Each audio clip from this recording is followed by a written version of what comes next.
A silver lighter slipped from a tailored pocket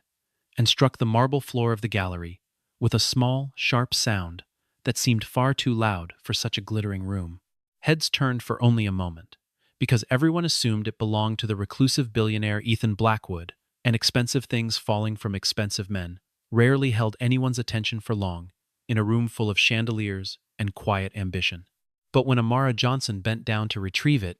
her hand froze above the cold marble, as though the floor itself had suddenly tilted beneath her. The symbol engraved into the lid was not a decoration. It was the exact same shape her mother had drawn on the final page of her sketchbook before she died, a shape Amara had stared at for months without understanding, turning it over in her mind on sleepless nights until it became something like a private ghost. Before she could steady her breath, Ethan reached to roll up his sleeve to sign a donation paper, and the tattoo on his wrist sent a chill down her spine that she felt all the way to the soles of her feet. It matched, line for line, curve for curve, the mysterious sketch her mother had kept hidden for 30 years, and in that instant, the entire elegant room seemed to hold its breath along with her. Amara had buried her mother only a few months earlier, in a quiet ceremony attended by fewer than 20 people, most of them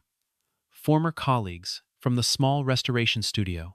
where Grace Johnson had spent her final working years, repairing other people's masterpieces instead of finishing her own. Grace left behind almost nothing of material value, no property worth mentioning, no savings to speak of, only a modest apartment, full of old paintbrushes, gone stiff with dried pigment, and a single leather sketchbook that Amara had never once been allowed to open while her mother was alive. Whenever Amara had asked about it as a child, Grace would simply smile in that gentle, closed way of hers and say it belonged to a version of herself that no longer existed, a sentence Amara had never fully understood until much later. In the weeks after the funeral, grieving and restless, Amara finally opened the sketchbook, expecting old practice sketches or half-finished portraits, the ordinary residue of an artist's quiet life. Instead, she found decades of drawings that seemed to circle one recurring symbol, refined again and again across the years, as if her mother had been trying to perfect something she never dared to finish or explain. The final page held only that one symbol, drawn larger than all the others, and pressed so deeply into the paper that the pencil had nearly torn through it, with no caption, no date, no explanation beside it whatsoever. Amara had turned the page over and over, searching for some clue, some small key her mother might have left behind, but Grace had given her only silence, the same silence she had carried through an entire lifetime. At the time, Amara worked as a fine art restorer at a respected museum in the city, quietly rebuilding damaged canvases with the same steady patience her mother had once shown at her own easel decades before. She had built a modest, orderly life for herself, one small apartment, one lazy cat who slept most of the day, one steady rhythm of work that rarely varied from week to week, and she liked it that way after years of watching her mother struggle to make ends meet as an illustrator whose extraordinary talent never quite translated into the recognition it deserved. When her supervisor announced that the museum had secured funding for a major new exhibition, backed almost entirely by the private collection and personal wealth of Ethan Blackwood, Amara felt only mild curiosity at best, since men as wealthy and private as Ethan rarely showed themselves in the actual restoration rooms where the real, unglamorous work of preservation happened. She spent long weeks preparing fragile artifacts for public display, carefully cleaning decades of dust from frames that had waited quietly in dim storage for a spotlight they were never entirely certain would come. She did not expect to meet the billionaire himself in person, and she certainly did not expect him to arrive nearly 2 hours late to his own gala, moving through the crowd with the practiced, careful stillness of a man who had learned long ago never to let his face reveal anything at all. The evening had been proceeding exactly as such glittering evenings always seemed to proceed, with champagne glasses catching the low golden light and conversations that stayed carefully skimming the surface of things, until Ethan reached out to shake the hand of the museum director standing beside Amara near the entrance. The lighter slid loose from his jacket pocket in that exact instant, tumbling to the polished floor between them, and it was Amara, not any of the assistants hovering politely nearby, who instinctively crouched down to retrieve it before it could be trampled by the crowd. The moment her fingers closed around the cool, heavy metal, she felt the engraved symbol beneath her thumb before she even lifted it fully into the light, and when she finally looked down at it clearly, the entire noisy room around her seemed to fall away into a kind of underwater silence. It was her mother's symbol, the very one from the final page of the sketchbook, reproduced with an accuracy that could not possibly be dismissed as simple coincidence. She looked up at Ethan Blackwood, this stranger she had never once spoken to in her life,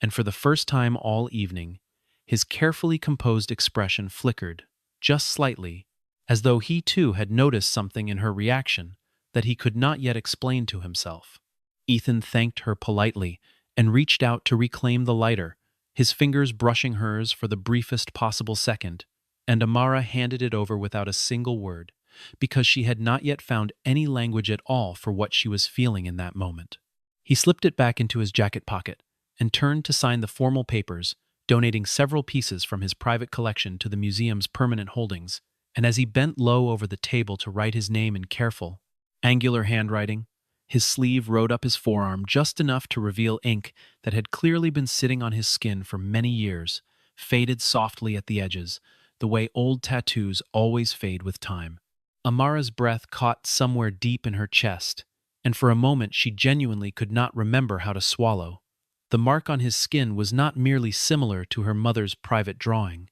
It was identical,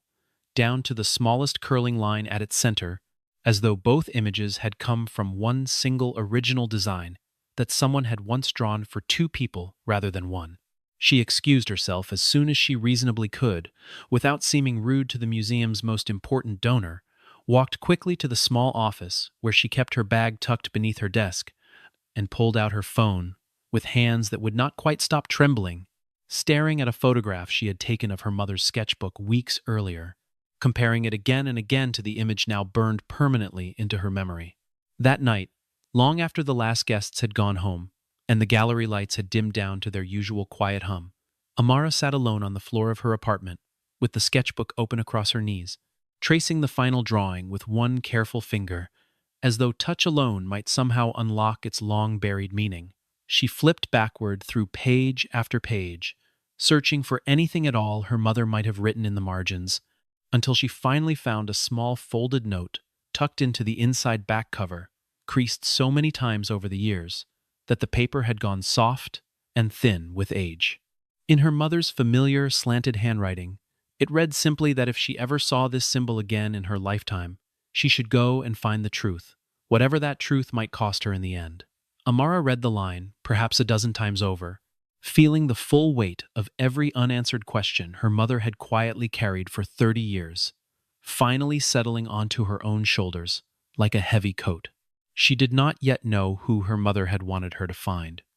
only that the answer was somehow standing behind the calm, guarded eyes of a billionaire she had met for the very first time only hours earlier that same evening. Sleep did not come easily that night, and by morning Amara had already decided she would not simply let the coincidence pass unexamined, whatever professional risk there might be in pursuing a man as private and powerful as Ethan Blackwood. She began where any careful researcher might begin, quietly and methodically, in the museum's own archive room, pulling old newspaper clippings and financial records connected to the Blackwood family name, searching patiently for any thread that might connect a wealthy young heir to a struggling illustrator from decades earlier. The early records were largely unremarkable, full of routine business acquisitions and stiff society photographs, where Ethan appeared much younger, sharper around the edges, yet already carrying that same guarded stillness in his eyes,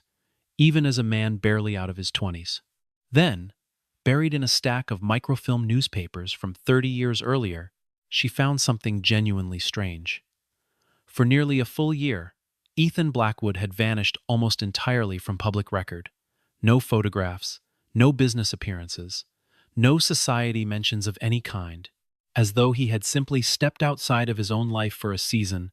and disappeared into somewhere no one had thought to document. Amara sat back slowly from the archive table, the fluorescent light humming faintly overhead, and let the discovery settle over her mind piece by piece. 30 years ago was precisely the era her mother always referred to, only vaguely and rarely, the years before Amara was even born, when Grace Johnson had apparently lived for a time in a small town, far from the city, a detail she mentioned perhaps only twice in Amara's entire childhood, and never once elaborated on further, no matter how gently she was asked. It could have been coincidence, two unrelated lives, simply occupying the same narrow stretch of calendar years by pure chance, except that coincidence rarely explained matching tattoos and matching sketchbook symbols with this much precision and detail. She pulled every available record from that missing year that she could find. County newspapers, small gallery announcements, anything at all that might place a young Ethan Blackwood anywhere near the very town her mother had once quietly called home. The trail was thin, almost deliberately thin, as though someone long ago had gone to considerable and careful effort to make certain it stayed that way for good. By the time she finally closed the archive for the night, Amara felt certain of one thing above all else, that whatever had happened 30 years earlier had not been a simple accident of geography, and that Ethan Blackwood surely knew far more than his composed public face had ever once let show. She returned the following morning with fresh eyes and a stronger cup of coffee, determined to find at least one photograph, one small notice, anything at all, that might place her mother and the young Ethan Blackwood in the same physical space, rather than merely the same stretch of calendar time. Deep inside a folder of unindexed clippings from a regional paper long since folded into a larger publication, she finally found a faded photograph from a small-town art fair, its caption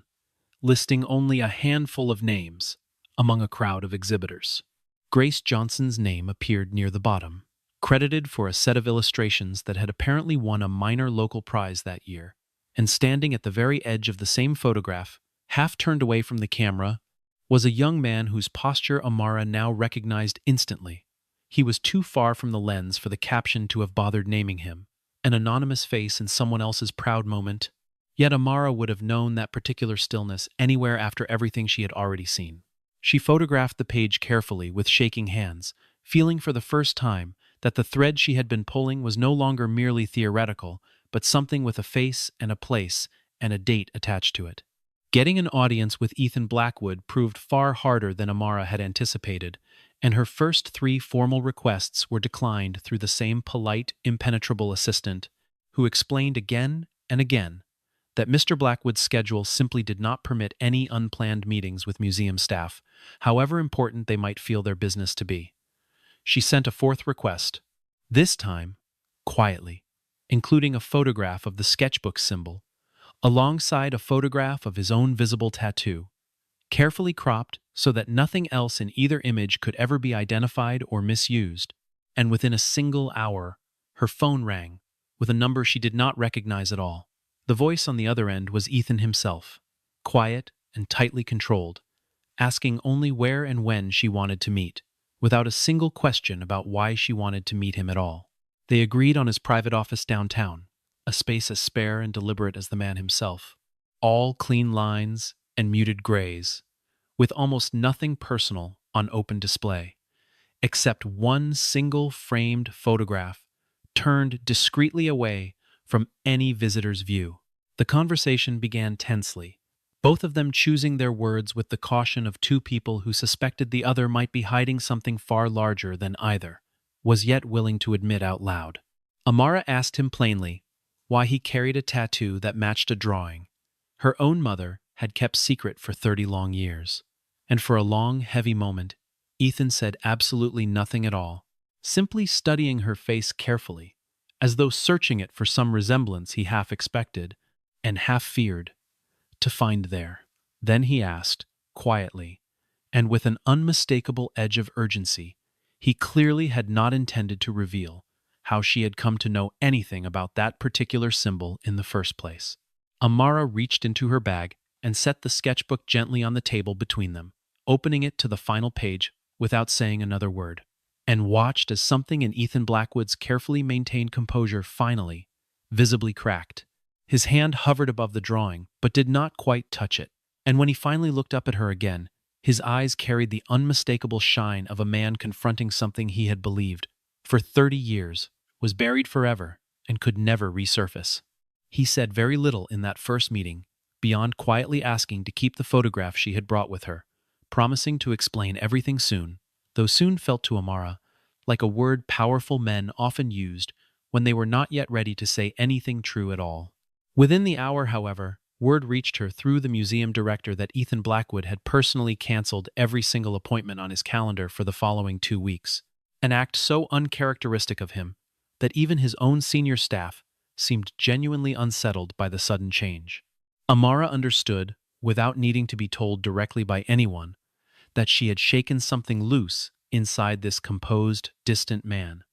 that he had spent 30 entire years working very hard to keep perfectly still. When Ethan finally called her back 3 days later, his voice sounded different somehow, lighter in a way she could not quite name, as though some long-held burden had shifted even slightly out of its familiar place. He invited her back to the same quiet office, and this time there was tea already waiting, instead of the formal distance of their first stiff conversation, a small gesture that told Amara he intended to speak far more openly with her than before. He began by telling her that 30 years earlier he had not yet been wealthy at all, that the sprawling empire people now associated instantly with his name had not existed in any form whatsoever, and that he had once been simply an art student with more ambition than money, chasing a modest life among painters rather than boardrooms and shareholders. In those distant years, he told her quietly, he had loved a woman of truly extraordinary talent,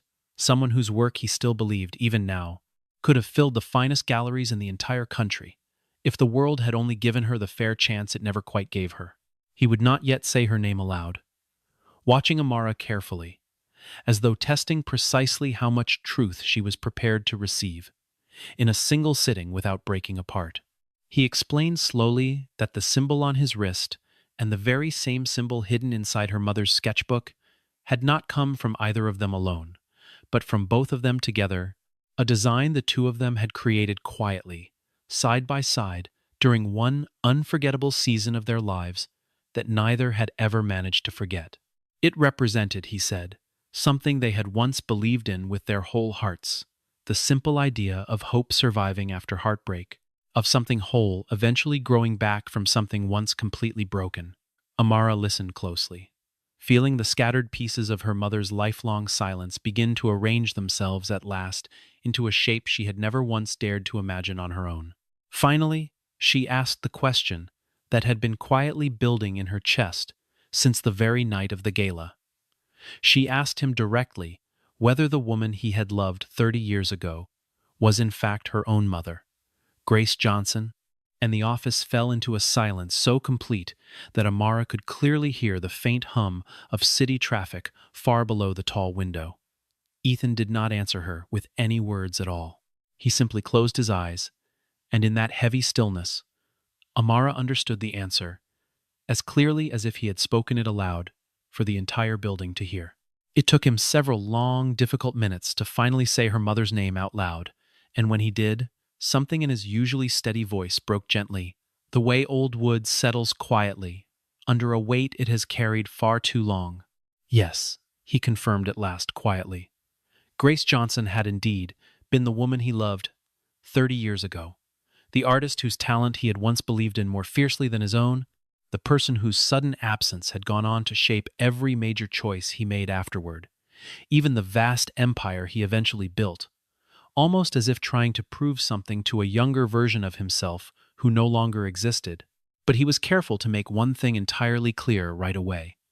that their parting had never once been the ordinary, gentle ending of two young people simply growing apart on their own. Someone, he said firmly, had deliberately worked to tear them apart from one another, using methods that neither of them had fully understood until it was far too late to undo any of the resulting damage. He described, in a low and careful voice,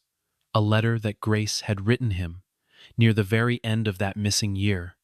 a letter meant to explain everything between them, to offer him a real choice about their shared future together, a letter that had somehow never once reached his actual hands.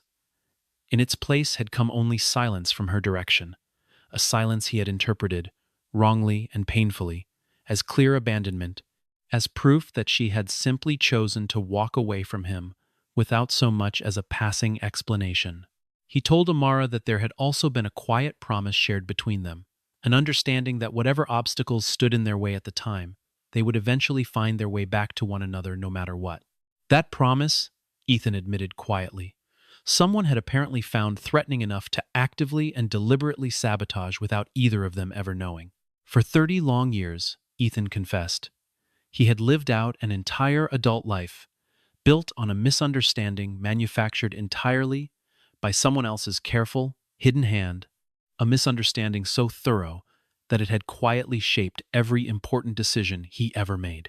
When Amara asked, gently but directly, who could possibly have done such a thing, and kept it so completely hidden for 3 whole decades, Ethan's expression grew distant and visibly troubled, and he told her there was only one single person still alive who knew the entire, unbroken truth of what had actually happened between them. That person was Victor Kane,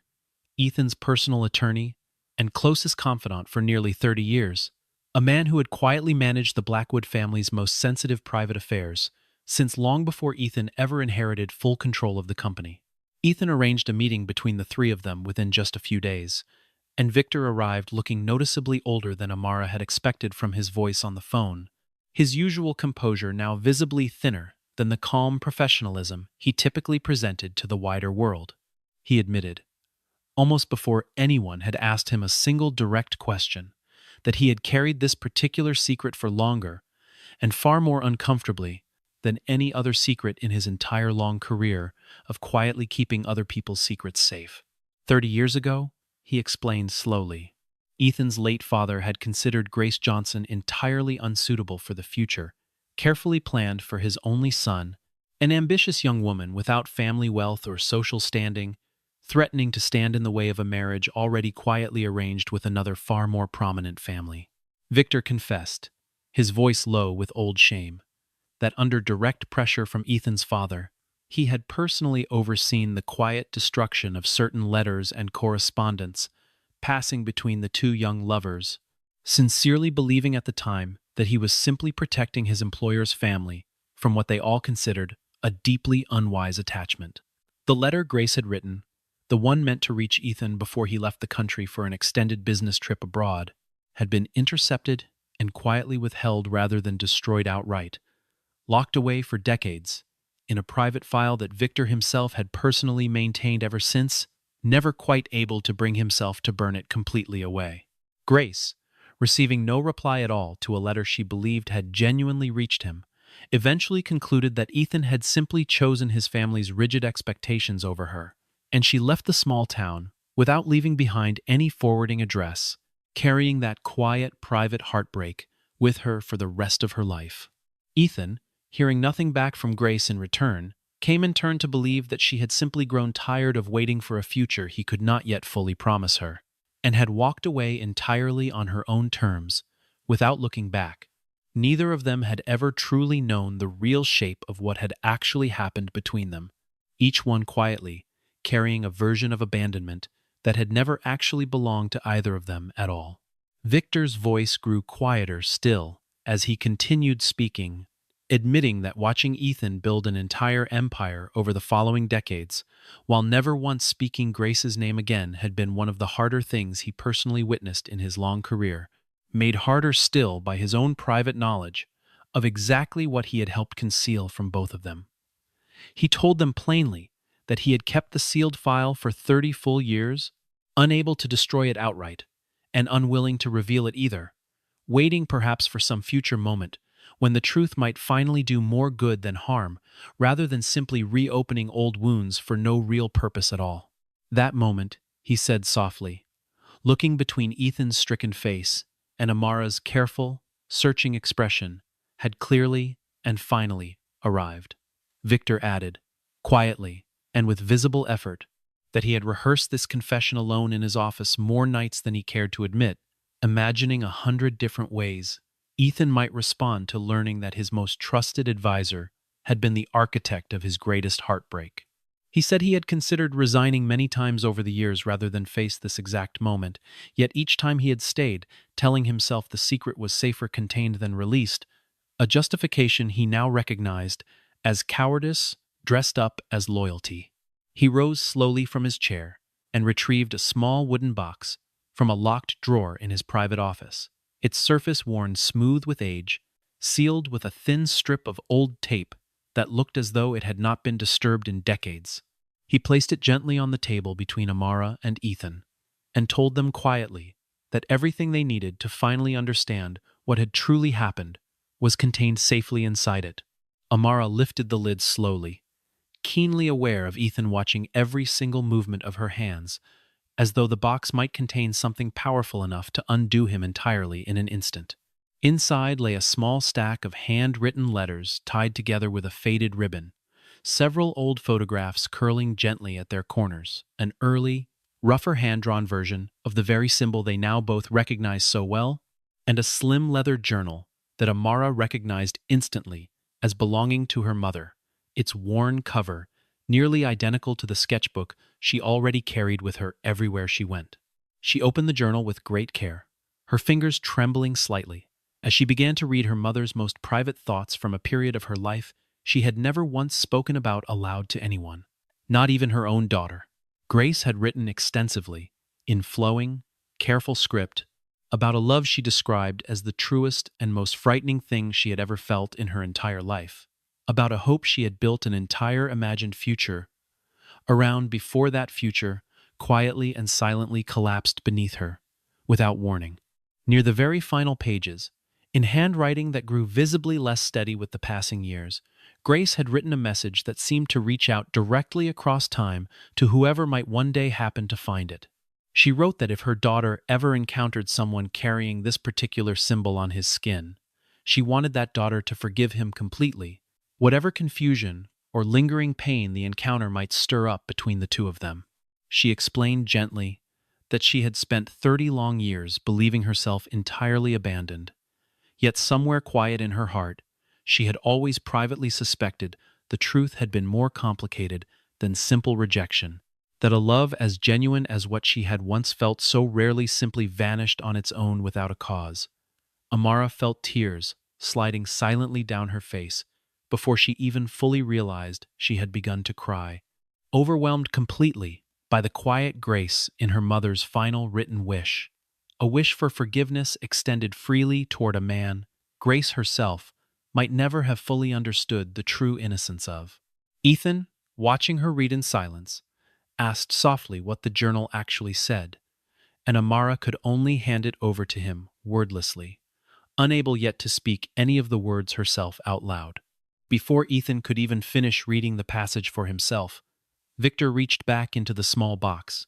and produced one final item that had been resting quietly beneath everything else the whole time, a single sealed envelope with Ethan's name written carefully across the front in Grace's unmistakable, elegant hand. Victor explained, his voice heavy with old regret, that Grace had apparently mailed a second letter to him personally many years later, long after both of their separate lives had already moved on into entirely different directions. A letter he had never quite known what to do with, and had simply kept safe rather than deliver it or destroy it outright. He said he believed, now more strongly than ever before, that this particular letter truly belonged in Ethan's hands and no one else's, regardless of how much time had already quietly passed since Grace had first sat down to write it. Ethan held the sealed envelope for a long, careful moment before finally breaking its old seal, his hands noticeably unsteady for a man usually so defined by his practiced stillness in every room he entered. Amara watched his eyes move slowly across the page, watched the muscles along his jaw tighten, and then slowly release as he read words that had waited patiently for decades to finally reach him. Grace had written that the most beautiful love of her entire life had never actually depended on the two of them staying together forever, contrary to whatever quiet regret heartbreak might suggest to anyone looking back years later. She wrote instead that the truest gift he had ever given her was helping her believe, during the brief and shining season they shared together, that she was worthy of being loved exactly as she already was, without ever needing to become someone else in order to deserve it. That belief, she wrote gently, had carried her steadily through every difficult year that followed afterward, long after their separate paths had parted ways, becoming a quiet inner strength she leaned on even when she never once spoke his name aloud again, to anyone. Ethan Blackwood, a man known throughout the entire business world for his unshakable composure, even in the most hostile negotiations imaginable, wept openly for the first time in longer than he could even remember, right there in Victor's quiet office, with Amara sitting gently beside him. It was not a broken kind of crying at all, but something closer to genuine release. 8 years of carefully constructed armor had finally been allowed to fall away all at once in a single afternoon. Amara sat with him quietly in that silence, understanding now with complete clarity that her mother had never once carried real hatred toward this man, only a private, unresolved love, tangled together with a grief that neither of them had ever truly chosen for themselves. When Ethan finally composed himself enough to speak again,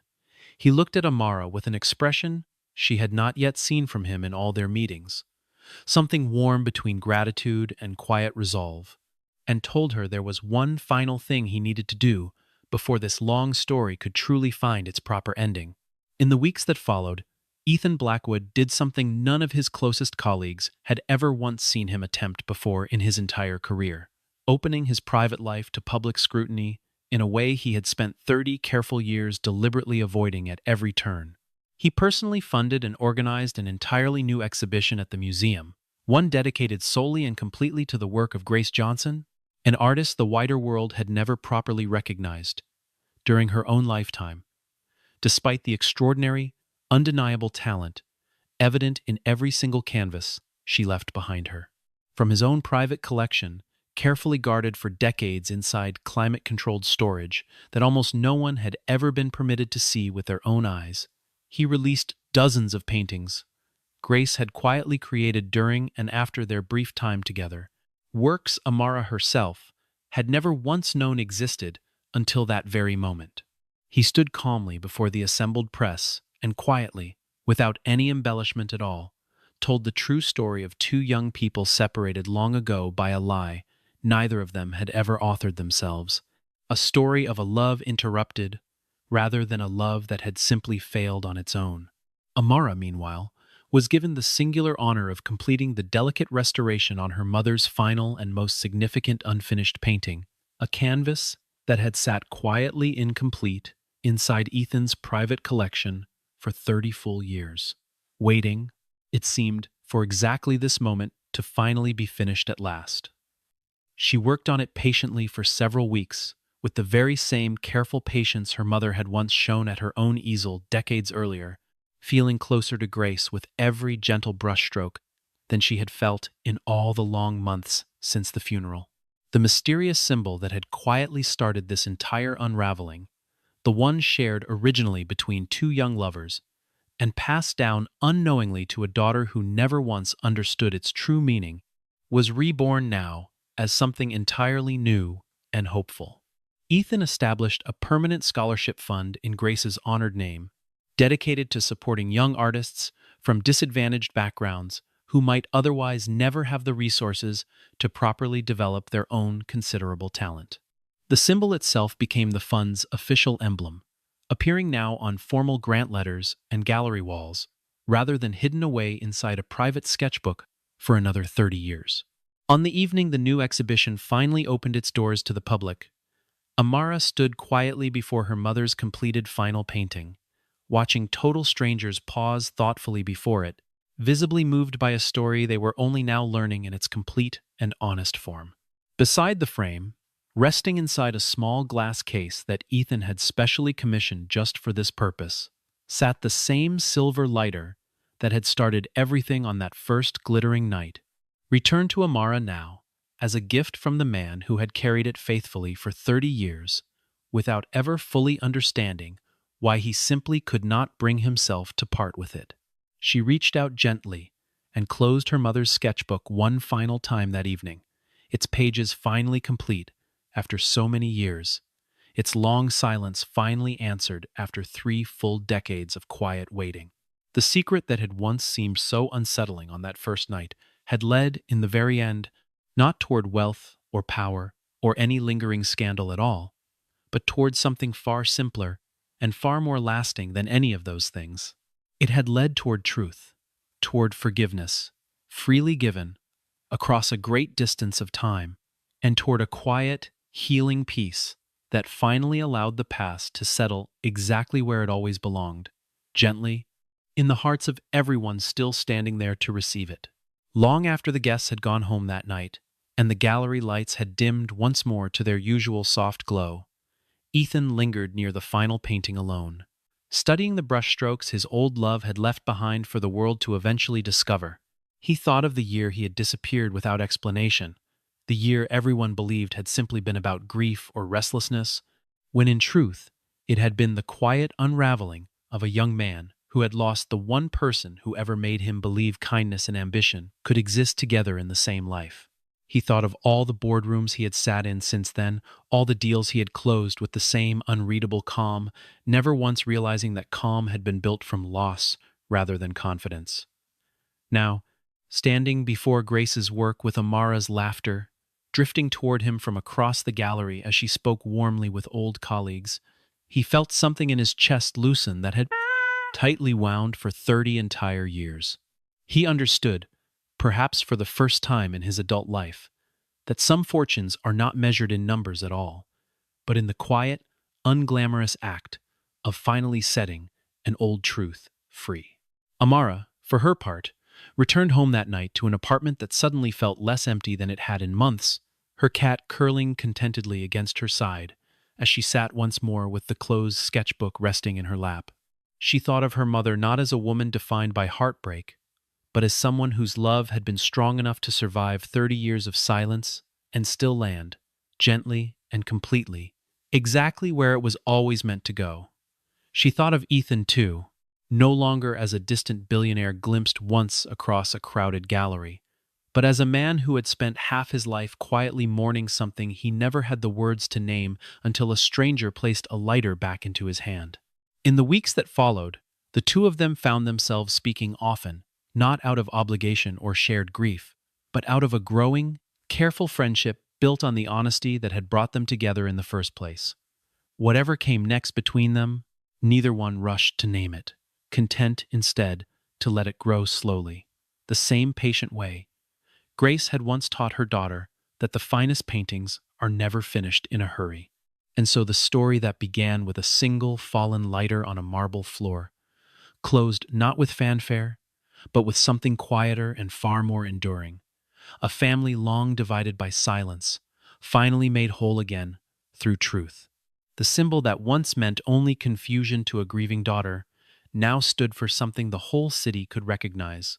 Hope rebuilding itself patiently after loss, exactly as two young lovers had once imagined it 30 years before either of them could have known how far its meaning would eventually travel. Grace Johnson's paintings hung at last in the light she had always deserved, her name spoken with the respect it had been denied for far too long. Ethan Blackwood, once known only for his fortune,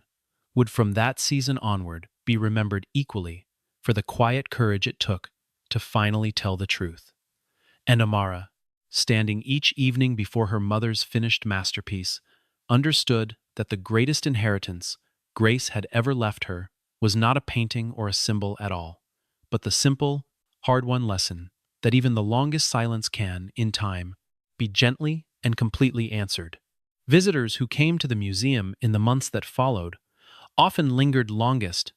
not before the largest canvas or the most technically accomplished piece, but before the small glass case holding the silver lighter and the worn leather sketchbook side by side, reading the short plaque Amara herself had helped write to explain their quiet significance. Many left messages in the guest book, speaking of their own families, their own unresolved silences, their own letters that had perhaps never quite reached the people they were meant for, as though Grace and Ethan's story had given them permission to finally ask their own difficult questions at home. Olivia Hart, who had once eyed Amara with quiet suspicion during the early weeks of the exhibition preparations, became in time one of the collection's most devoted caretakers, telling colleagues privately that she had never seen a story change the way an entire staff treated its work quite so thoroughly. Ethan visited the gallery often that year, sometimes standing beside Amara in comfortable silence, sometimes simply sitting alone before Grace's final painting long after the museum had closed for the evening. He told Victor once, near the end of that first year, that he no longer thought of the missing months of his youth as a wound he had survived, but as the beginning of a story that had simply taken 30 years longer than it should have to find its rightful ending.